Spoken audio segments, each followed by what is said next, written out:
नमस्कार। आज हम जिस विषय पर बात करने वाले हैं वह है कबीर की प्रासंगिकता। वर्तमान परिप्रेक्ष्य में कबीर की प्रासंगिकता। दरअसल कबीर 15वीं शताब्दी के संत थे। भक्ति काल के कवियों में वह प्रमुख रहस्यवादी कवि थे।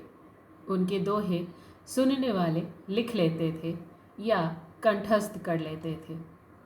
क्योंकि स्वयं कबीर अनपढ़ थे, लेकिन ज्ञान का असीम भंडार उनके पास था।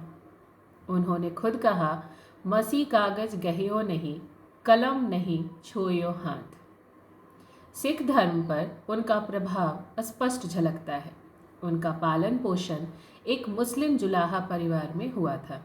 उन्होंने अपना गुरु रामानंद को माना। जन्मस्थान के बारे में विद्वानों में मतभेद है। अधिकतर विद्वान इनका जन्म काशी में मानते हैं, जिसकी पुष्टि उनके इस कथन से होती है, काशी में प्रगट भये रामानंद चिताए। आज जब पूरे विश्व में धर्म के नाम पर आतंकवाद फैला हुआ है, तब कबीर के दोहों को याद करना, उन्हें जीवन में उतारना बेहद प्रासंगिक लगता है। कबीर एक ही ईश्वर को मानते थे और उन्होंने अपने ईश्वर को इस तरह स्वीकारा है कि वह सिर्फ हमारी रक्षा के लिए है, वह दूसरों में विद्रोह पैदा करने के लिए नहीं है। वह कहते हैं कि कर्म कांडों से ईश्वर नहीं मिलता। वह अवतार, मूर्ति, रोज़ा, ईद, मस्जिद, मंदिर किसी को नहीं मानते थे। कबीर के समय में हिंदू जनता पर धर्म परिवर्तन का दबाव था। उन्होंने दोनों ही धर्मों के कर्म कांडों का विरोध किया और ईश्वर एक है, इस पर सहज भाषा में कई दोहे लिखे। उन्होंने ज्ञान से ज़्यादा महत्व प्रेम को दिया। इस पर उन्होंने एक दोहा कहा है, पोथी पढ़ी पढ़ी जग मुआ, पंडित भयानक होए। ढाई आखर प्रेम का, पढ़े सो पंडित होए। कबीर ने हिंदू और इस्लाम दोनों धर्मों के खोखलेपन को बताया है। मूर्ति पूजा को निरर्थक मानते हुए वे कहते हैं कि इससे अच्छी चक्की है जो किसी का पेट भरने के काम आती है, और मुल्ला जो बांग लगाने का काम करते हैं वह भी उपहास के लायक है। वह कहते हैं, पाहन पूजे हरि मिले, तो मैं पूजू पहाड़, वाते तो चक्की भली, पी सिखाए संसार। और कांकड़ पाथर जोड़ी के मस्जिद लियो बनाए, तापर चढ़ी मुल्ला बांग दे, क्या बहरा हुआ खुदाए। कबीर को शांतिमय जीवन प्रिय था। वे अहिंसा, सत्य, सदाचार जैसे गुणों के प्रशंसक थे। पराये दोष को देखने से पहले अपने दोष को देखने की बात करते थे। दोष पराये देखी करी, चला हसंत हसंत, अपने याद न आवई, जिनका आदि न अंत। ये सभी दोहे आज के दिन में बेहद प्रासंगिक हैं। राजनीतिक दलों पर भी ये बहुत सटीक बैठते हैं। जब कोई नेता विरोधी दलों की और उनकी बुराई की ओर इंगित करता है, सामने वाला आरोप का उत्तर न देकर आरोप लगाने वाले को कटघरे में खड़ा कर देता है, स्वस्थ आलोचना कोई स्वीकार नहीं करता, तब यह दोहा आप सुने। निंदक नियरे राखिए, आंगन कुटी छवाए, बिन पानी साबुन मिला, निर्मल करे सुभाए। आरोप प्रत्यारोप तो लगते ही रहते हैं और लोग अमर्यादित भाषा भी बोलने लगते हैं, अभद्र शब्दों का प्रयोग करने लगते हैं, कड़वे शब्दों का प्रयोग करने लगते हैं। तो यहाँ पर व्यक्ति कैसा होना चाहिए, इस पर कबीर ने एक दोहा लिखा है, साधु ऐसा चाहिए जैसा सूप सुभाए, सार सार को गही रहे, थोथा दे उड़ाए।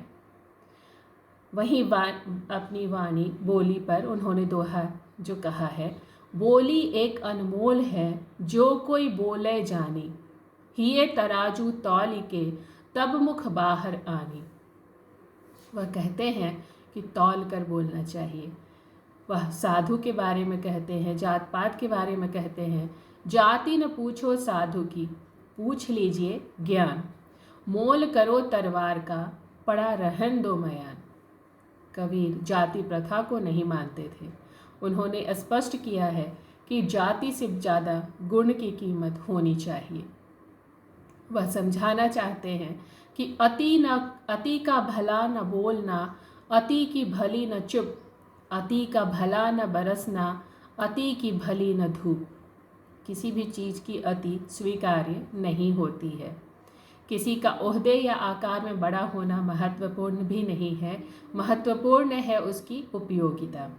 इसके लिए वह कहते हैं, बड़ा हुआ तो क्या हुआ, जैसे पेड़ खजूर, पंछी को छाया नहीं, फल लागे अति दूर। वह कहते हैं, तिनका कबहू न नींद ये, जो पावन तर होए, कबहू उड़ी आँखें पड़े, तो पीर घनेरी होए। धन दौलत ऐशो आराम के साधनों की दौड़ में व्यक्ति सही गलत का अंतर भूल जाता है। भ्रष्टाचार, चोरी, डकैती, दूसरे अपराध बढ़ते जा रहे हैं।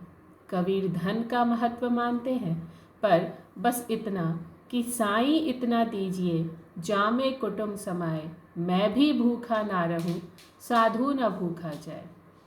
संतोष का अर्थ समझाने के लिए वो लिखते हैं, चाह मिटी चिंता मिटी, मनवा बेपरवाह, जिसको कुछ नहीं चाहिए वह शहंशाह।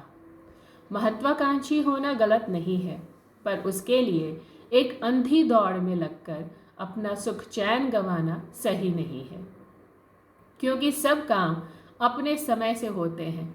आज व्यक्ति सब कुछ जल्दी पाना चाहता है।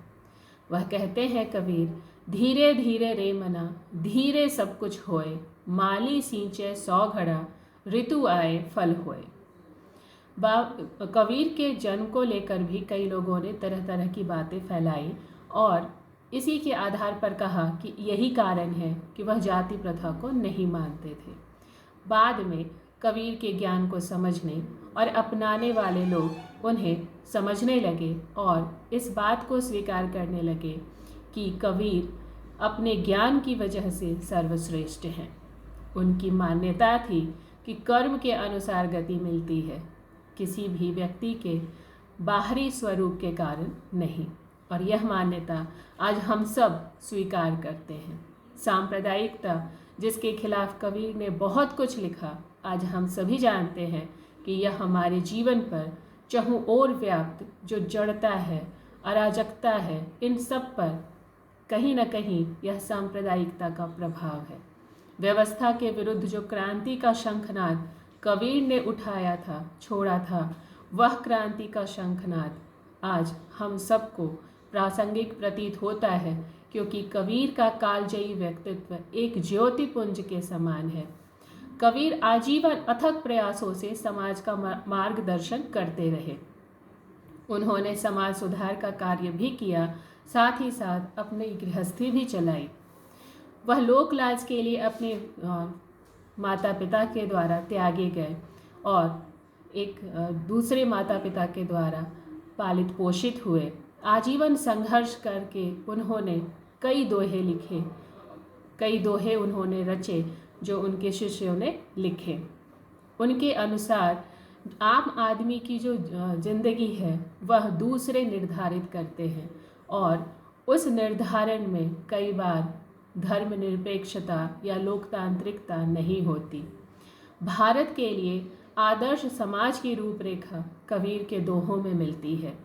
हिंदू समाज द्वारा बहिष्कृत, मुस्लिम समाज द्वारा तिरस्कृत कबीर ने ईश्वरीय एकता की बात कही। उन्होंने धर्म के नाम पर भेदभाव तथा ईश्वर के नाम पर लड़ाई का तार्किक खंडन किया। कबीर के राम निर्गुण थे, निराकार ईश्वर थे। उन्होंने उसे सबका प्रभु बताया तथा मानव धर्म की प्रतिष्ठा की। उन्होंने आस्तिकों के ईश्वरीय ग्रंथ, उपासना स्थल, अनुयायियों के नाम पर विभेद को भी नकारा। धार्मिक समन्वय की अवधारणा प्रतिपादित की। आज के धार्मिक वैमनस्य के वातावरण में कबीर के विचार प्रासंगिक हैं। वह कहना चाहते हैं कि ईश्वर एक है, वह हम सबका कल्याण करता है। वह अपने समय के क्रांतिकारी प्रवक्ता थे। उन्होंने आडंबरों, कुरीतियों, जड़ता, मूढ़ता एवं अंधविश्वासों का तर्कपूर्ण खंडन किया। कबीर का अपने युग के प्रति यथार्थ बोध इतना था कि उन्होंने हर एक परंपरा, रूढ़ि, कुरीति तथा पाखंड को यथार्थ के धरातल पर खारिज किया। अब्बुल फजल ने आईने अकबरी में लिखा है, कबीर ने समाज के सड़े गले रीति रिवाजों को नकार दिया। कबीर ने समाज सुधार के लिए कोड़े खाए तो व्यंग्य तथा हंसी ठिठोली द्वारा जनमानस में सुधार के प्रति सोच भी विकसित की। उन्होंने आलोचना के साथ सृजन की रूपरेखा रखी। कबीर अराजकता, सामंतवाद तथा उथल पुथल के दौर में क्रांतिकारी स्वप्नकार हैं। वे स्वभाव से संत थे, लेकिन प्रकृति से उपदेशक। उन्होंने अंधविश्वासों का उपहास कर ठीक निशाने पर चोट पहुंचाई। उन्होंने मूर्ति पूजा, तीर्थ यात्रा, अवतारवाद एवं कर्म कांडों का विरोध किया तथा ईश्वर और व्यक्ति के बीच किसी भी मध्यस्थ को अस्वीकार किया। उन्होंने हर रूढ़ि को खारिज किया जो मानव मानव में भेद कराती थी। आज के दौर में इन सब चीज़ों की बेहद प्रासंगिकता है। जो मानवीय मूल्य हमें चाहिए, जो सहिष्णुता हमें चाहिए, उसका सही सम्मान, गुरु का सम्मान, प्रेम, मानवता, आत्मा की पवित्रता, दीन दुखियों की सेवा, नैतिकता के पालन, इन सभी विषयों पर उन्होंने दोहे लिखे और यह सभी दोहे आज के हमारे जीवन में बेहद प्रासंगिक हैं। इससे हम इनकार नहीं कर सकते। धन्यवाद।